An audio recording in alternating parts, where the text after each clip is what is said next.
Hey guys, this is Mel, and I'm here to talk about Shadowhunters, episode 210, titled By the Light of Dawn, which premiered Monday, March 6, 2017 on Freeform, on March 7th on Netflix, which is when I saw it, so that's why you're a little bit later than usual for my recording. So otherwise, guys, huge spoiler alert. If you haven't seen the episode already, go do so first. It is the mid-season finale. So you better go check that out first, then come back and see what I have to say about the episode. Otherwise, the remainder of my video reminders are up on screen. Take a moment to remind yourselves of those. And let's start the 10-minute clock, and let's begin with what happened in this episode. So pretty much timeline-wise, guys, this immediately takes place after the previous episode, after 209, with Valentine taking Simon and stuff like that. Shit really hit the fan right there.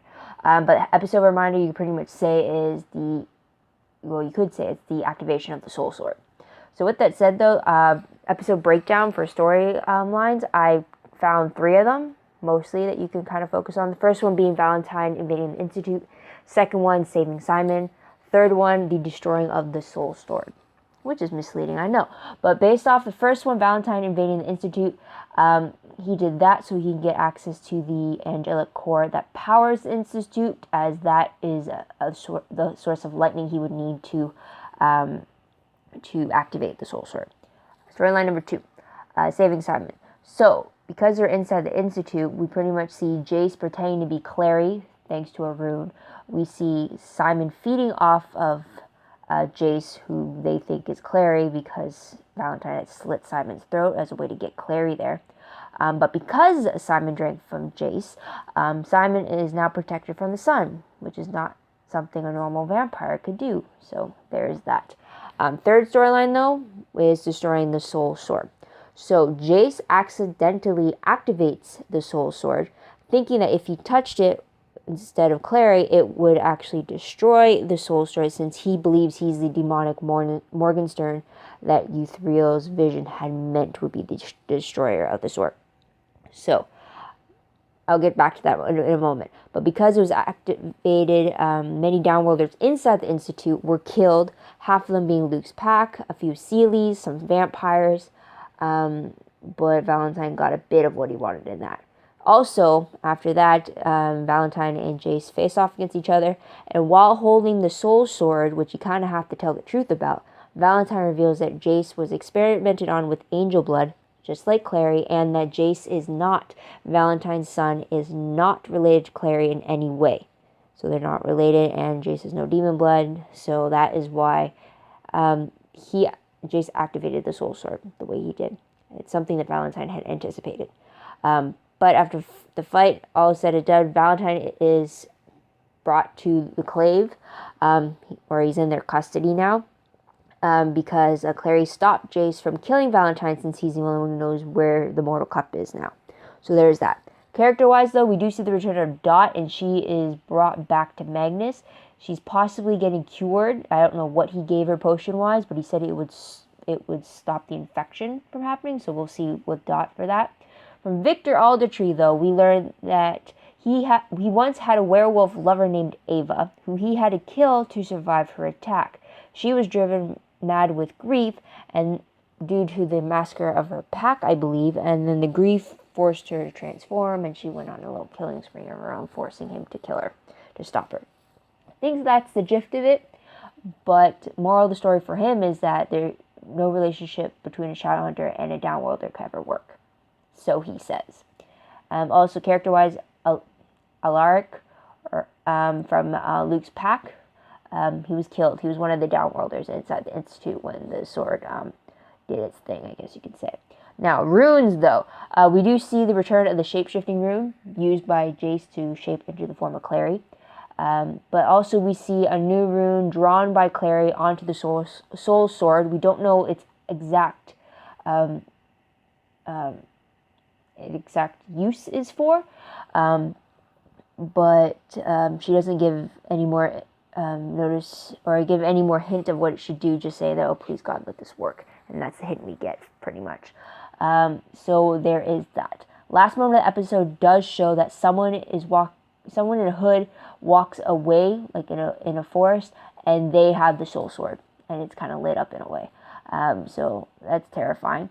tidbits, though, guys, we find that Raphael tries to keep Isabel from the fight at the Institute, but after finding out this and going there, and despite of all that, she wants nothing to do with him afterwards. So there's then their little romance thing going on there. And she still has the shakes from the withdrawal. So there's that. Also, we see Magnus gaining Madsy's trust. Don't know if that's going to further by any means, but we did see Madsy use some pretty powerful stuff for a warlock her size. Her age and her size is very impressive. And we actually found out what the gills on her neck, what she uses them for. She actually she draws out the oxygen around her, suffocating anyone who needs it, pretty much. So there's that. Also, we get a few I love you exchanges between Alec and Magnus after the whole downworld scare that they had. So there's that. Now moving on to what was the most shocking moment of the episode for me? I think the fact that Valentine was actually captured. I wasn't expecting that due to timing. Wise, I thought it was a little too early for them to capture Valentine, but that also has me thinking that he's not going to stay captured for long. So that was a shocking surprise.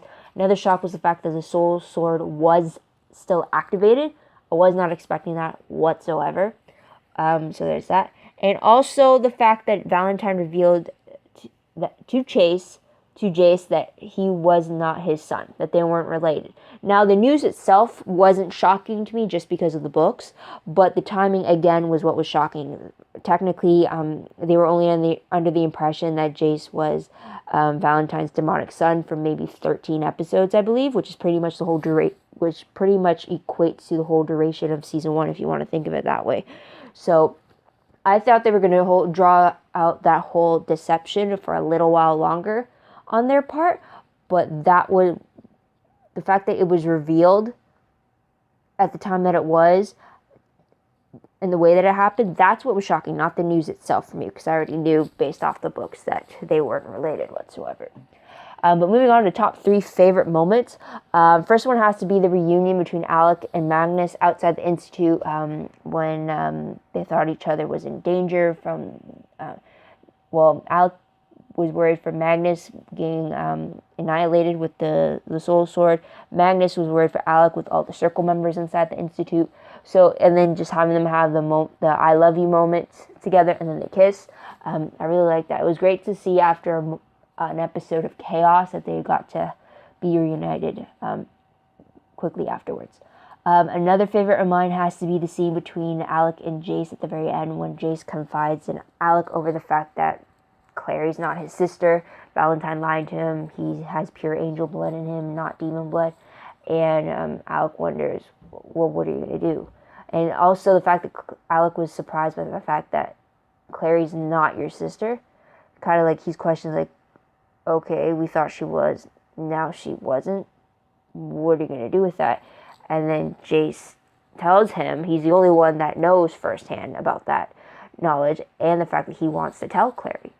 So there's that. I just like that moment between the two that out of everything, the two Bearpatites got to talk and just clear the air and try to keep no secrets from each other. So that's what I liked. Another favorite moment of mine has to be Valentine's manipulation over Chase. Now this is only my favorite because of just how far in advance Valentine had to plan for it. I mean,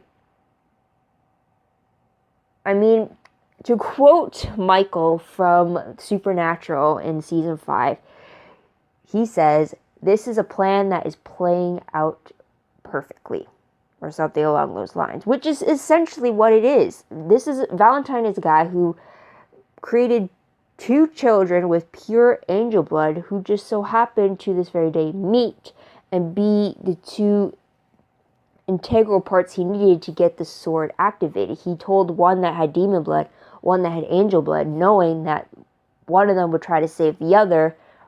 And it just, while it's not my favorite that Valentine is so well calculated since he is the enemy, it is one of my favorites, the fact that he did anticipate that. He even said that Jace was so predictable in the fact that he knew that he would want to sacrifice himself to save all these people. So instead of telling you have pure angel blood, which will then kind of have you stopping your attempts to not accidentally activate the thing. He told you the opposite. He told you that you had demon blood and making you believe that you were the thing that could stop it, therefore no hesitation in sacrificing yourself, but instead by doing that, you actually activated it.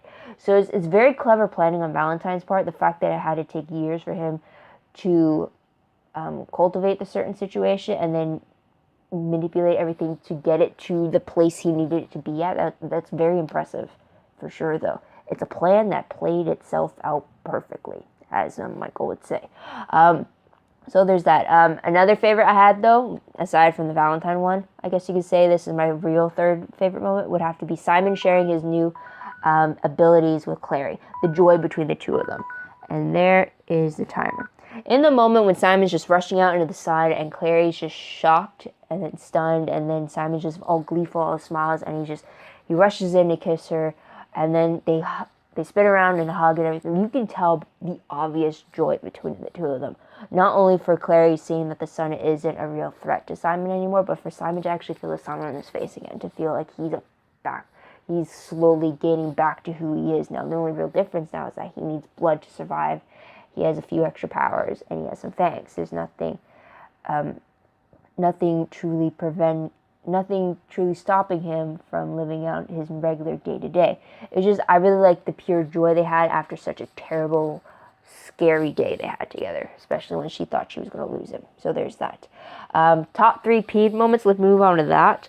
The only real peeve I had was the fact that Victor was trying to tell Alec that the Shadowhunter downworlder relationship dynamic could never work. And I was like, oh no, Alec, do not listen to him. Do not listen to him. I kept saying that over and over again when Victor was telling that story. It's like, Alec, don't you dare listen. It's not the same as you and Magnus. A Shadowhunter and a werewolf relationship is very different from a Shadowhunter and a werewolf relationship. Plus, it's two different people who are totally different from you and Magnus. So, like, the whole time, it's like, don't listen to him. He's trying to put doubts in your head. He's trying to cause a rift. It's like, don't. So, it just really peeved me that Victor had the audacity to say that Shadowhunters and Downworlders, as a general, their relationships could never work.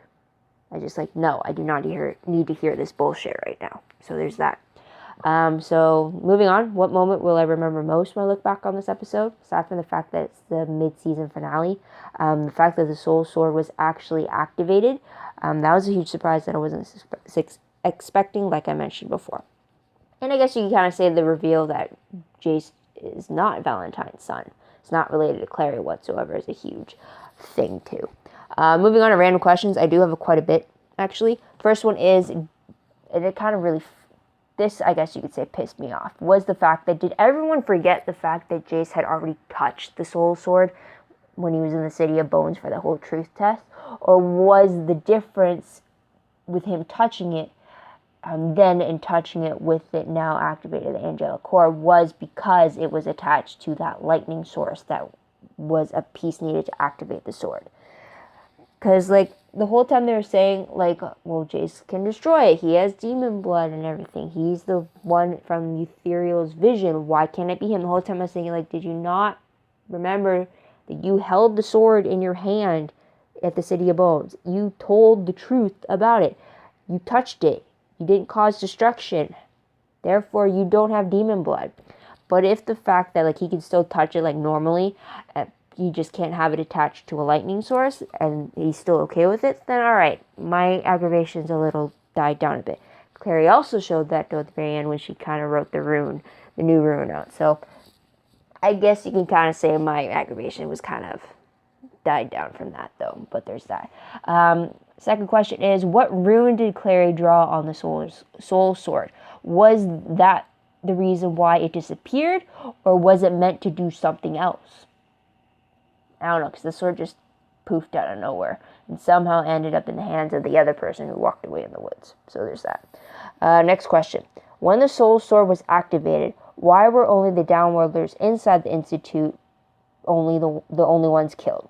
Clary mentioned something about the wards being around the Institute, hoping that it would shield the blast of the decimation, I guess you could say.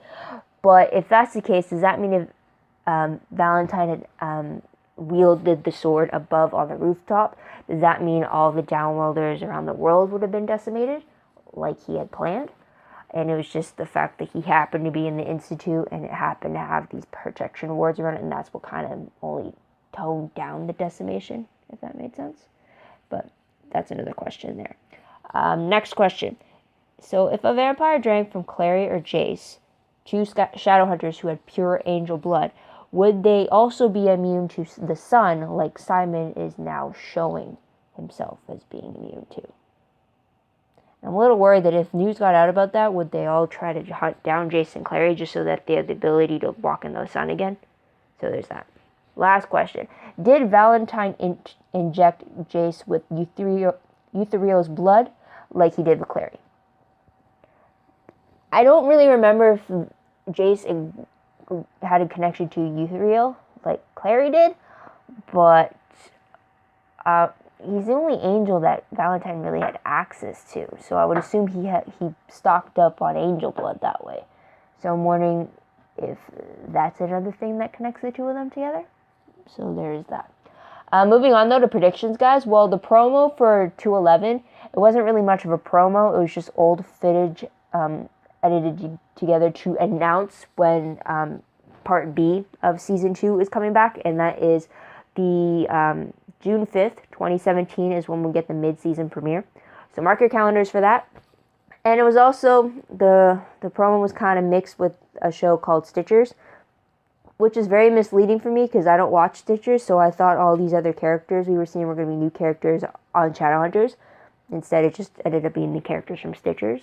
So it's like face palm right there. It's like, oh, new character. Wait, I recognize her. New character. It's like Stitchers. Like, oh, thanks for that. But yeah, so because of that, it's 3 months away.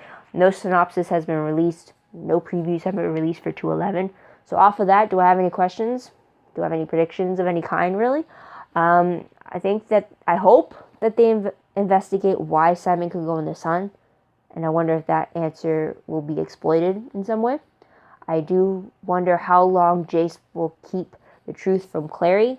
Is she actually going to tell him? Is she going to stumble upon that truth? Or is she going to find out from Alec? Since technically only Jace and Alec know the truth, aside from Valentine. So there's that wonder. Also, I'm thinking that the person who has the soul sword now, who walked away with it in the woods, I'm thinking it might be Sebastian. He's rumored to be a part of Part B of the season. So that's a huge maybe. We'll have to wait and see about that. But I'm really hoping we get the Sealy Court scene that I mentioned in my previous videos. I want that scene to happen. I want to see it. I want to see it unfold before my very eyes. So there's that. So please let me know what you thought about the episode. Tell me your own thoughts, theories, opinions in the comments down below. Also, don't forget to like this video, subscribe to my channel, and check out my other videos if you haven't done so already. If you want, check out my Tumblr page. The link for that is down below. I read blog promos, web clips, quotes, GIFs, synopses, news, all that good stuff, all found on one place, all on my Tumblr page. Link for that down below. It's also connected to my WordPress account, which is a little more organized, but still a work in progress. So you can check me out there and follow me there if you like as well. I think I covered everything. So guys, thank you so much for tuning in. I hope you can come back in a few months to see what I have to say about the second half of the season. June 5th, guys. Mark your calendars. So when you tune in to Freeform or you mark your calendar for Netflix for the return of Part 2. So guys, thanks again. And that's it. So this is Mel. Wish you a great day, great week wherever you are. Bye for now.